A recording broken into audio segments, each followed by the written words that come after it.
എല്ലാ പ്രിയപ്പെട്ടവർക്കും ആരാധനാമൃത ചിന്തകളിലേക്ക് വീണ്ടും സ്വാഗതം. ഇന്നത്തെ ചിന്തയ്ക്കായി മത്തായി എഴുതിയ സുവിശേഷം 27-ാം അധ്യായം 51-ാമത്തെ വാക്യം വായിക്കുന്നു.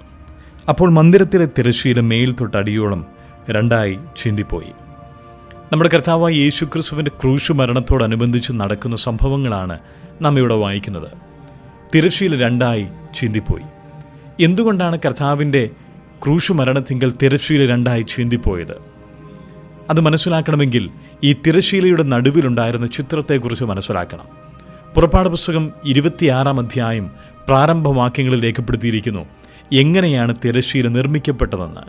ദൈവം കൊടുത്ത കൽപ്പന പ്രകാരം തിരശ്ശീലയുടെ നടുവിൽ കെരൂബുകളുള്ളതായിട്ടാണ് അതിനെ നിർമ്മിച്ചത്.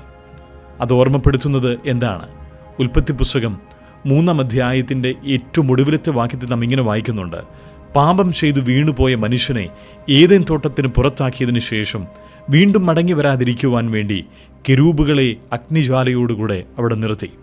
ആ കെരൂബ് മനുഷ്യനെ ഓർമ്മപ്പെടുത്തുന്നത്, മനുഷ്യൻ നീ പാപിയാണ്, ദൈവത്തിൽ നിന്നും നീ അകന്നു പോയിരിക്കുന്നു, ദൈവത്തിൻ്റെ അടുക്കിലേക്ക് സ്വയമായി മടങ്ങി വരുവാൻ നിനക്ക് കഴിയുകയില്ല.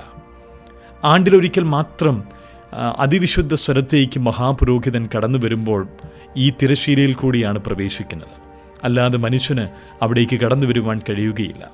പ്രിയരെ, പാപം ചെയ്തത് മൂലം ദൈവത്തോട് അകന്നു പോയിരിക്കുകയാണ് മനുഷ്യൻ. എഫേസ്യ ലേഖനത്തിൽ നാം വായിക്കുന്നത് പോലെ നാം ദൂരസ്ഥരായി തീർന്നിരുന്നു. എന്നാൽ നമ്മുടെ കർത്താവായ യേശുക്രിസ്തുവിൻ്റെ ക്രൂശ് മരണത്താൽ ഈ തിരശ്ശീല നടുവെ രണ്ടായി ചീന്തിപ്പോയി. അർത്ഥാൽ ദൈവവും മനുഷ്യനുമായിരുന്ന വലിയ അന്തരത്തെ മാറ്റിക്കളഞ്ഞ് ദൂരസ്ഥരായിരുന്ന നമ്മെ സമീപസ്ഥരാക്കി തീർത്തിരിക്കുകയാണ്. നമ്മുടെ ദൈവത്തെ നമുക്ക് ആരാധിക്കാം, സ്തുതിക്കാം. എബ്രായ ലേഖനം 10-ാം അധ്യായം അതിൻ്റെ 19-ാമത്തെ വാക്യത്തിൽ ഇങ്ങനെ വായിക്കുന്നുണ്ട്: യേശു തൻ്റെ ദേഹമെന്ന തിരശ്ശീലയിൽ കൂടെ നമുക്ക് പ്രതിഷ്ഠിച്ച ജീവനുള്ള പുതുവഴി, യേശു ക്രിസ്തു എന്ന പുതുവഴിയിലൂടെ നമുക്കിന്ന് സ്വർഗത്തിന് അവകാശികളാക്കി ദൈവത്തിങ്കിലേക്ക് നാം എത്തപ്പെട്ടിരിക്കുകയാണ്. നാം ഇങ്ങനെ വായിക്കുന്നു: തിരശ്ശീല നടുവേ രണ്ടായി ചീന്തിപ്പോയി. അർത്ഥാൽ ഒരു വഴി മാത്രമാണ് സൃഷ്ടിക്കപ്പെട്ടത്. പലതായി ചീന്തിപ്പോയിരുന്നുവെങ്കിൽ പല വഴികൾ ഇല്ല, രണ്ടായി മാത്രം ചീന്തിപ്പോയി.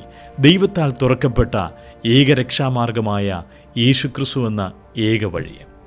ഇന്ന് രാവിലെ സമയം നാം ദൈവത്തെ ആരാധിക്കുമ്പോൾ, സ്തുതിക്കുമ്പോൾ, ദൈവം നമുക്ക് നൽകിയിരിക്കുന്ന വലിയ രക്ഷയായിരിക്കുന്ന ഞാൻ തന്നെ വഴിയെന്ന് അറിയിച്ച ഈ കർത്താവായ യേശുക്രിസ്തുവിനെ അറിയുവാൻ, രക്ഷിക്കപ്പെടുവാൻ, ദൈവത്തിൻ്റെ മക്കളായി തീരുവാൻ, സമീപസ്ഥരായി തീരുവാൻ ദൈവം നമ്മെ തിരഞ്ഞെടുത്തിരിക്കുന്നു.